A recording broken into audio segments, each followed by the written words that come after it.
جہاں کر کے حیدری حسینیت۔ عزیزوں، میں آغاز گفتگو میں جس منزل پر اپنے سننے والوں کو لے جانا چاہ رہا ہوں انشاءاللہ، وہ منزل یہ ہے کہ پروردگار رب کائنات اس کتاب کے اندر جس کے ذریعے اس نے اپنے حبیب سے بات کی، یعنی یہ قرآن مجید وحی الہی کا مجموعہ ہے نا۔ سورہ حمد بھی ہے، سورہ بقر بھی ہے، سورہ آل عمران بھی ہے، سورہ نساء بھی ہے، سورہ مائدہ بھی ہے، سورہ اعراف بھی ہے، سورہ انفال بھی ہے۔ 114 سورے اس قرآن مجید میں ہیں، اور یہ سارے کے سارے اترے ہیں ہمارے نبی کے اوپر۔ کچھ مکے میں آئے، کچھ مدینے میں آئے، کچھ آیتیں مکی ہیں، کچھ مدنی ہیں، ٹھیک ہے۔ یہ قرآن مجید 6666 آیتوں پر مشتمل کتاب ہے۔ مختلف آیتیں نہیں، مختلف وحی پروردگار نازل کرتا رہا اپنے حبیب کے اوپر، اور بتاتا رہا کہ یہ پیغام امت کو پہنچاؤ، نماز کا پیغام دو، حج کا پیغام دو، روزے کا پیغام دو، توحید کا پیغام دو، روزہ بتلاؤ، حج بتلاؤ، زکات بتلاؤ، ہے نا۔ لیکن عزیزوں، اب میں وہ قرآن کی آیت پڑھ رہا ہوں جہاں پہ اللہ نے پہلی وحی نازل کی ہے میرے حبیب پر۔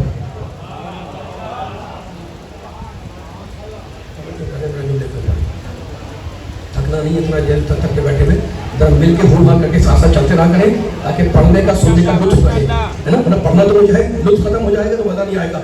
بسم اللہ الرحمن الرحیم، سورہ علق، اس کی ابتدائی آیتیں۔ اقرا بسم ربک الذی خلق، حبیب پڑھو اپنے رب کے نام سے۔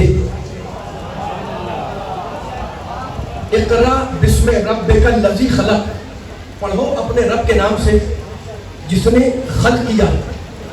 خلق الانسان من علق، جس نے انسان کو، جس رب نے انسان کو جمے ہوئے خون کے لوتھڑے سے پیدا کیا۔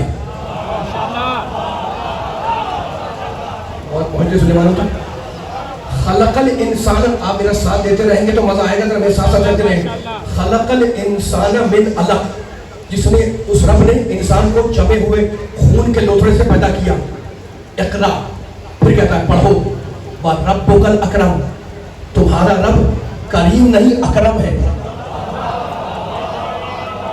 اکرم افعل التفضیل ہے، یعنی اکرم سپرلیٹو ڈگری، اس سے اوپر کوئی ڈگری نہیں ہے، ٹھیک ہے نا۔ فاضل جس میں فضل ہو، افضل جو سب سے فاضل، عالم، عالم جس میں علم ہو، عالم جو سب سے بڑا علم رکھنے والا ہو، شریف جس میں شرافت ہو، اشرف جو سب سے بڑا شریف ہو، کریم جس میں کرم ہو، اکرم جو سب سے بڑا کرم کرنے والا ہو، ہے نا۔ اقرا وربک الاکرم، میں آپ کو بیدار کرنا چاہ رہا ہوں، اب کوشش کر رہا ہوں، میرا ساتھ دیتے رہیں۔ اقرا وربک الاکرم، پڑھو اپنے رب کے نام سے، وہ تمہارا رب اکرم ہے، سب سے بڑا کریم ہے۔ اقرا وربک الاکرم، وہ کون ہے؟ الذی علم بالقلم، جس نے قلم سے انسان کو لکھنا سکھایا۔ علم بالقلم، کوئی فیصلہ ہوگا انشاءاللہ، جس نے قلم سے، قلم کے ذریعے انسان کو علم، تعلیم دی، ہے نا۔ علم الانسان ما لم یعلم، اور انسان کو وہ سب کچھ سکھا دیا ما لم یعلم، جو انسان نہیں جانتا تھا۔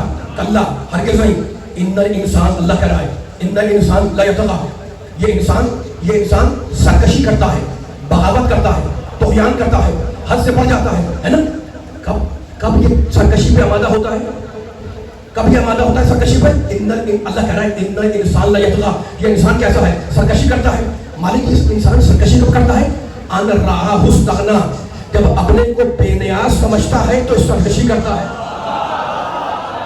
ماشاءاللہ ماشاءاللہ، جا کے آئے چیک کریں، گھر جائیں تو چیک کریں۔ ان رآہ استغنی، پہلی وحی ہے، پہلی نبی کے اوپر۔ ان رآہ استغنی، یہ جب سرکشی کرتا ہے کب کرتا ہے؟ جب اپنے کو مستغنی سمجھے، مستغنی کے معنی اپنے کو بے نیاز سمجھے۔ جب یہ اپنے کو بے نیاز سمجھتا ہے تو اکڑتا ہے، طغیان پیدا ہوتا ہے، سرکشی کرتا ہے، بغاوت کے آمادہ ہو جاتا ہے۔ اِنَّ إِلَى رَبِّكَ الرُّجْعَىٰ، حالانکہ اس انسان کو حبیب تیرے ہی رب کی بارگاہ میں پلٹنا ہے۔ یہ پیغام تھا پہلی وحی کا، اقرا بسم ربک الذی خلق، پڑھو اپنے رب کے نام سے، یہی ہے نا۔ پہلی وحی میں یہی کہا نا، اقرا بسم اللہ. اب میں آیتیں پڑھ رہا تھا, 7-8 آیتیں پڑھی. اب یہ منزل فکر ہے جہاں پر آپ کو جملہ ہجا کر رہا ہوں. اقرا پڑھو بسم ربک الذی خلق, اپنے رب کے نام سے پڑھو. نہیں بتلاتا کہ اس رب کا نام کیا ہے, نہیں بتلاتا کہ وہ رب کون ہے, نہیں بتلاتا کہ پڑھنا کیا ہے. پہلی وحی ہے نا, پہلی وحی نبی پر. ان 8 آیتوں میں مجھے بتائیں کہاں پر ہے کہ کیا پڑھنا ہے, کہاں پر ہے کہ رب کون ہے, کہاں پر ہے کہ رب کا نام کیا ہے. تو پہلی وحی ہے, پہلی وحی 5 آیتیں پہلی وحی ہے نا نازل ہوئی, اور اس میں اللہ اپنا رابطہ قائم کر رہا ہے اپنے چہیتے حبیب سے, چہیتے نبی سے, ہے نا. اور رابطہ کیسے قائم کر رہا ہے, کیا کہتا ہے اللہ. دیکھو جبریل غار حرا میں جو پہلی مرتبہ آئے نبی پر وحی لے کر, وہ یہ 5 آیتیں تھی نا, ان کی پہلی آیت کیا ہے, اقرا بسم ربک الذی خلق. کوئی پیغام آ رہا ہے, حبیب پڑھو اپنے رب کے نام سے, پڑھو اپنے رب کے نام سے. کوئی تذکرہ نہیں ہے آیتوں کے اندر کہ رب کون ہے, پڑھنا کیا ہے, کس طریقے سے پڑھنا ہے, رب کا نام کیا ہے. تو اگر میرا محمد پہلے سے نہ جانتا ہوتا کہ رب کون ہے,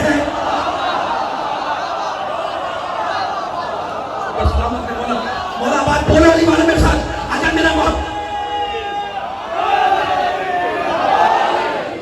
میرا محمد نہ جانتا ہوتا کہ اگر میرا مقام مصطفیٰ پر جہاں جہاں میری آواز جا رہی ہے, آج آپ کے ذریعے مسجد الحسین میں علی کے نبی کے چاہنے والوں کے سامنے یہ پیغام دے رہا ہوں. پہلی وحی ہے, پہلا پیغام ہے, پہلا میسج ہے, 5 آیتیں ہیں سورہ الہ کی. اس میں اللہ کہتا ہے اقرا بسم ربک الذی خلق, حبیب پڑھو اپنے رب کے نام سے پڑھو. جملہ کو ہجا کر جملہ اپنے رب کے نام سے پڑھو. نہیں بتلاتا کہ رب کون ہے, نہیں بتلاتا اس کا نام کیا ہے, کیا پڑھنا ہے, کیسے پڑھنا ہے, نہیں بتلاتا. تو اگر میرا محمد پہلے نہ جانتا ہوتا کہ اس کا رب کون ہے, پڑھنا کیا ہے, اس کا نام کیا ہے, تو آیتوں میں ہوتا, تو آیتوں میں تذکرے کا نہ ہونا اس بات کی دلیل ہے کہ جس خدا کی نبی بعد بیسد تبلیغ کر رہے تھے, قبل بیسد اس کو مانتے بھی تھے, جانتے بھی تھے, پہچانتے بھی تھے.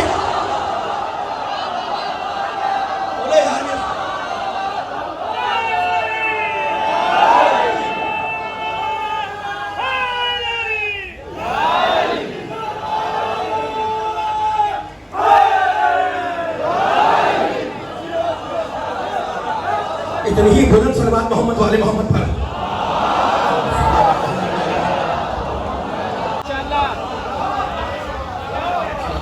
بولتے رہنا, آپ بول رہے ہیں تو میری حوصلہ افزائی ہو رہی ہے. سلامت رہے, مولا آباد رکھے. دوسری محرم کی مجلس ہے, اور ان آیتوں کی روشنی میں سننے والوں کو کوئی میسج, کوئی پیغام دے کے آگے بڑھنا ہے. اور انشاءاللہ پیغام میرا نہیں ہے, پیغام رب کائنات کا ہے. پہلا پیغام, پہلی وحی, پہلا میسج انسانیت کے نام. کیا کہا اللہ نے, کیا کہا اللہ نے, پہلا پیغام انسانیت کے نام. اقرا بسم ربک الذی خلق, پڑھو اپنے رب کے نام سے جس نے خلق کیا. خلق الانسان من علق, جس نے انسان کو الگ سے پیدا کیا, جمے ہوئے خون کے دوتھڑے سے. وہ مالک بول رہا ہے, وہ اپنی خلاقیت پر ناز کر رہا ہے. اس کو یہ حق ہے ناز کرنے کا, ہے نا, کہ وہ کہتا ہے میں نے تمہیں جمے ہوئے خون کے دوتھڑے سے پیدا کیا. تو کتنا ناز ہے اللہ کو اپنی خالقیت پر. اب ایک جملہ کہنا چاہ رہا ہوں, بڑا ناز ہے اللہ کو ہونا چاہیے. وہ مالک ہے, مالک الملک ہے, وہ رب العالمین ہے, وہ رب الرحمین ہے. وہ ناز کر رہا ہے, میں نے خلق کیا جمے ہوئے خون سے, ہے نا, خالقیت پہ ناز ہے. اب ایک جملہ کہہ کے فکر کو آگے لے جا رہا ہوں. دیکھیں, خالق میں اور موجد میں فرق ہے. میں بچوں کے لیے آسان کر رہا ہوں. موجد یعنی ایجاد کرنے والا, انوینشن کرنے والا, ایجاد کرنے والا, وہ کہتے ہیں موجد. میں نے کیا کہا آپ سے, بڑا اہم پیغام ہے اور انشاءاللہ پہنچے گا ایک سننے والے تک. میں کھول رک جا رہا ہوں. خالق میں اور موجد میں فرق ہے نا. خالق اور ہے, موجد اور ہے, ٹھیک ہے. کسی نے بلب ایجاد کر دیا, موجد ہے وہ, ٹھیک ہے. کسی نے بلب ایجاد کیا, کسی نے پینسلین کو ایجاد کیا, وہ پینسلین کا موجد. کسی نے کوئی دوائی ایجاد کر دی, اس کا موجد, ٹھیک ہے. تو فرق کیا ہے خالق میں اور موجد میں؟ فرق کیا ہے خالق اور موجد میں؟ یہی اگر فرق بیان ہو گیا انشاءاللہ تو خدا کی شان سمجھ میں آئے گی. فرق یہ ہے کہ موجد اسے کہتے ہیں جو مختلف چیزوں کو جوڑ کر ایک چیز بنائے. ماشاءاللہ, ماشاءاللہ, السلام علیکم. کتنا آسان ہو گیا. آپ میرا ساتھ دینے, مولا آپ کو سلامت رکھے. کتنا آسان ہو گیا. موجد وہ بڑی دور تک انشاءاللہ مولا کے صدقے میں جانا ہے آج کی مجلس میں. موجد وہ جو مختلف چیزوں کو جوڑ کر, میں یہ پڑھ رہا ہوں, آپ سن رہے ہیں, یہ جملے انشاءاللہ محنت کریں گے ہم مل کر تو ایک فیصلہ دیں گے جملے. موجد وہ جو مختلف اشیاء کو ملا کر کوئی چیز بنائے. کوئی چیز پیدا کر دیں, ٹھیک ہے نا, ان اشیاء میں ایک تناسب قائم کریں, انہیں ایک ترتیب عطا کریں, ایک مخصوص ترتیب پہ عمل پیدا ہو اور مخصوص ترتیب دے کر ایک چیز بنا دیں, ٹھیک ہے نا. اب وہ چیز تو بن گئی, اب وہ چیز بن گئی, لیکن اب وہ اس کے موجد کے اختیار میں نہیں ہے. یعنی جس نے ریل بنائی ہے نا, اب ریل اس کے اختیار میں نہیں ہے کہ اس کی مرضی سے چلے, اس کی مرضی سے روکے. اللہ اکبر, اللہ اکبر, اللہ اکبر. مولا بات کے جس نے ریل, مولا سلامت رکھے, جس نے ریل بنائی, دیکھو کیسا پانی بن رہا ہے, وہ بنا تو لیا, اس نے انکار نہیں ہے, موجود ہے, انوینشن کرنے والا ہے, ٹھیک ہے نا, لیکن اب اس کی اختیار میں نہیں ہے کہ وہ اس کی مرضی سے رک جائے, اس کی مرضی سے چلنے لگے, ٹھیک ہے نا. تو موجود ہے, اس نے بنایا, ٹھیک ہے, لیکن بنانے کے بعد اس کے اختیار میں نہیں رہی. اب اگر فرق کیا ہوا موجود میں خارج میں, اب اگر وہ بنا کے چاہے کہ اسے فنا کر دے, فنا کر سکتا ہے؟ نہیں کر سکتا, ٹھیک ہے نا. موجود ہے, بناتا ہے, لیکن اس کو فنا نہیں کر سکتا. لیکن خالق وہ جو بنائے بھی مٹائے بھی. اللہ اکبر, اللہ اکبر. میں مقام توحید پر ہوں, میں مقام توحید پر نہ ہوں. علی والوں کے سامنے موجود وہ جو بنا کر بے اختیار ہو جائے, خالق وہ جو بناتا بھی ہے, مٹاتا بھی ہے. جس ایڈیسن نے بلب ایجاد کیا, کس نے پینسلین کو ایجاد کیا, ہے نا, ایڈیسن نے. اچھا دیکھو موجود ہے ایڈیسن بلب کا, یہ بلب چل رہا ہے, ٹھیک ہے نا. اچھا جو موجود ہوتا ہے ہماری طرح انسانی ہوتا ہے نا, اب اس موجود کے کچھ دوست ہوں گے, کچھ دشمن ہوں گے. اگر وہ موجود بلب سے کہے کہ فقط میرے دوستوں کے گھروں پہ چلنا, بلب نہیں سنے گا, بلب چلتا رہے گا, بلب نہیں سنے گا. جس نے ایروپلین ایجاد کیا, جس نے جہاز ایجاد کیا, وہ کہے کہ خبردار فقط میرے دوستوں کو سوار کرنا, جو میرا دشمن ہو اسے سوار نہ کرنا, جہاز نہیں سنے گا. جس نے کمپیوٹر ایجاد کیا, وہ اگر کمپیوٹر سے کہے کہ فقط میرے دوستوں کے ہاتھ پہ چلنا, دشمنوں کے ہاتھ پہ کام نہ کرنا, تو کمپیوٹر نہیں سنے گا, جہاز نہیں سنے گا, جہاز نہیں سنے گا, ہے نا. تو اب میرے سمجھ میں آ گیا کہ موجود وہ جو بنا کے بے اختیار ہو جائے, اور خالق وہ جو بنا کر کنٹرول اپنے ہاتھ میں رکھے. بھائی لکڑی تو لکڑی ہے نا, اگر بنی اسرائیل کے ہاتھ میں رہے تو لکڑی ہے, اگر موسیٰ کے ہاتھ میں آ جائے تو آسا بن جائے.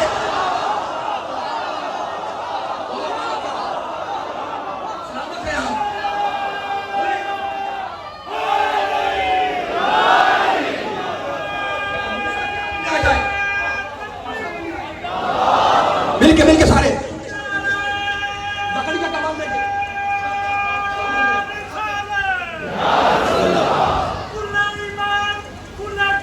ماشاء اللہ.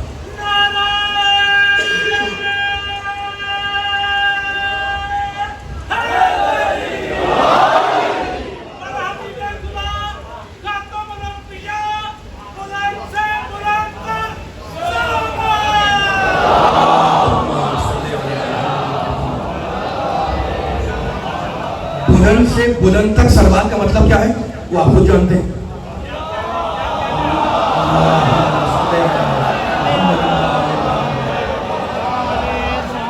سامنے والے جو بچے بیٹھے نا بھائی, درود پڑھنے کو ہلکا مت سمجھا کرو.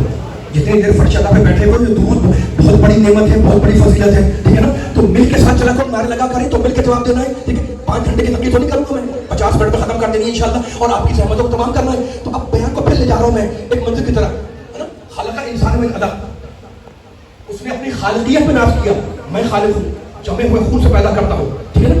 خالقیت کی صفت, اب ایک جملہ کہنا چاہ رہا ہوں, اللہ نے اپنی صفت خالقیت کا ایک نمونہ دکھایا, ایک نمونہ کہ خلق انسان من علق, میں نے پیدا کیا ہے تمہیں اور جمے ہوئے خون کے لوتھڑے میں پیدا کر دیا.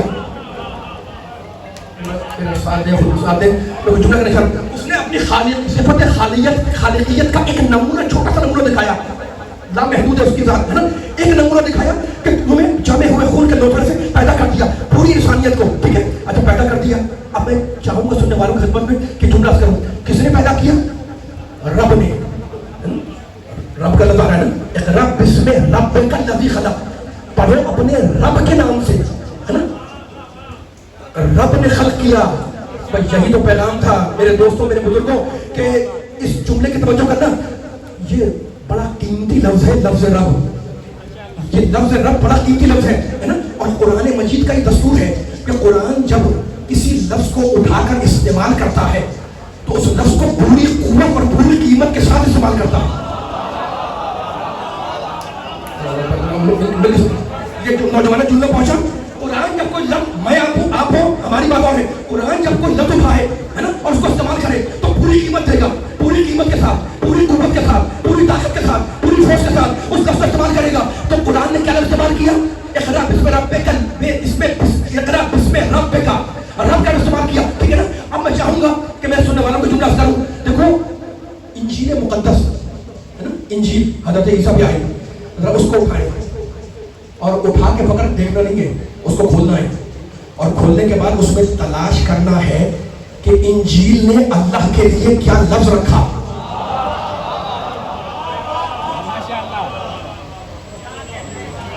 میرا ساتھ دیں, اتنی بات آپ سنتے ہوئے آ گئے ہیں, میرا ساتھ دیتے رہیں. میں تھک جاؤں گا اگر آپ خاموش بیٹھیں کس طرح سے, ہے نا. انجیل اٹھائیں اور کھولیں اور برک گردانی کریں, صفحے پلٹیں, بولنا میرے ساتھ ساتھ. آواز نہیں چاہیے پوری طاقت کے ساتھ. سامنے جب بیٹھے ہوتے ہیں ہے نا, مطلب مزہ سب میں مطلب بولتا ہوں مجمع ہے, لیکن سامنے جو بیٹھے نا ہما کرتے رہیں. انجیل کو اٹھائیں, برک گردانی کریں. جب انجیل کو اٹھا کے برک گردانی کریں گے تو آپ کو ڈھونڈنا ہے کہ انجیل نے اللہ کے لیے کون سا لفظ استعمال کیا, ہے نا. مجھے بتاؤں جب ڈھونڈا ہم نے تو ہمیں لفظ ملا آسمانی باپ. انجیل میں اللہ کے لیے جو آج اردو میں بھی اویلیبل ہے, ترجمہ موجود ہے نا انجیل کا, جا کے دیکھ لیں. اللہ کے لیے انجیل میں جو لفظ استعمال ہوا وہ کیا ہے؟ تو نہیں رہے ہمارا, تھکے تو نہیں ہے, تھکیں گے تو میں مسائل پہ آ جاؤں گا, دو جملے پڑھوں گا. میرے ساتھ رہیے گا. باریک منزل ہے اس عشرے میں چاہ رہا ہوں کہ کوئی پیغام پہنچ جائے, خصوصیت کے ساتھ ان جملے توجہ کریں. لفظ ملا اللہ کے لیے انجیل میں آسمانی باپ, ہے نا, آسمانی باپ. اب قرآن کی طرف اٹھائیں, قرآن کھولیں. اللہ کے لیے انجیل نے کہا آسمانی باپ. اب قرآن کھولیں کہ اللہ کے لیے قرآن نے کیا کہا. بسم اللہ الرحمن الرحیم, الحمدللہ. قرآن شروع ہوا رب العالمین سے اور قرآن ختم کہا ہوا بسم اللہ الرحمن الرحیم. قل اعوذ برب الناس. قرآن شروع ہوا رب العالمین سے, قرآن ختم ہوا رب الناس پر. وہ عالمین کا رب بھی ہے, وہ لوگوں کا رب بھی ہے. تو انجیل میں اللہ کے لیے کہا آسمانی باپ, قرآن میں اللہ کے لیے لفظ رکھا رب, ہے نا. انجیل میں اللہ کے تصور ملا باپ کا, قرآن میں اللہ کے تصور ملا رب اور ربوبیت کا. اب باپ تو باپ ہوتا ہے, یہ رب کون ہوتا ہے؟ تو رب کے معنی جو پرورش کرنے والا, رب کے معنی جو تربیت کرنے والا, رب کے معنی جو تمہیں نقص سے کمال تک پہنچانے والا, رب کے معنی جو تمہیں عیب سے کمال تک لے جانے والا. تو اب دونوں میں فرق کیا ہے؟ رب میں اور باپ میں فرق کیا ہے؟ بھائی باپ تمہارے میرے پیدائش کا سبب ہے وجود کا, یعنی باپ سبب وجود ہے, اس نے پیدا کر دیا, لیکن باپ سبب بقا نہیں ہے. اللہ ماشاء اللہ ماشاء اللہ ماشاء اللہ, پیچھے آ جاؤ. باپ قیامت ہوگی انشاءاللہ. باپ تمہارے میرے وجود کا سبب وجود ہے, وجود کا سبب ہے, وجود کی بقا نہیں ہے نا. باپ نے پیدا کر دیا, بچہ پیدا ہو گیا. اب ہو سکتا ہے باپ مر جائے, بچہ تھوڑی مرے گا.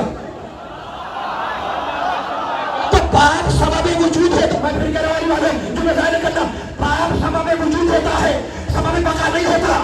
تو عیسائیوں نے خدا سے جو رشتہ جوڑا وہ ماضی کا, کہ اس نے پیدا کر دیا ختم, اور قرآن نے جو رشتہ جوڑا وہ ماضی کا بھی, حال کا بھی, مستقبل کا بھی. وہ پرورش کرنے والا ہے, وہ تربیت کرنے والا ہے. تو جب تک انسان میں عیب رہے گا لیکن وحدات وجود کا برقرار رہے گا.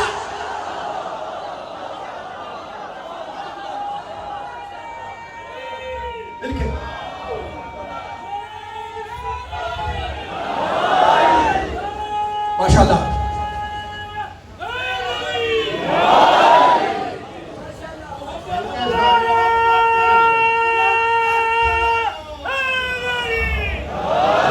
سارے میرے نعروں کا جواب دیں. نعرہ تکبیر. ذرا اونچا یار, حسین والے تو دھکا کرتے نہیں, یزید والے کبھی ٹکا کرتے نہیں. ذرا مل کے جواب دیں. نعرہ تکبیر, نعرہ تکبیر, نعرہ رسالت. جن کی رگوں میں علی کی محبت ہے, دونوں ہاتھ بلند کر کے ارد گرد یا علی, چگرد مرتضی علی, سوا لکھ نعرے حیدری.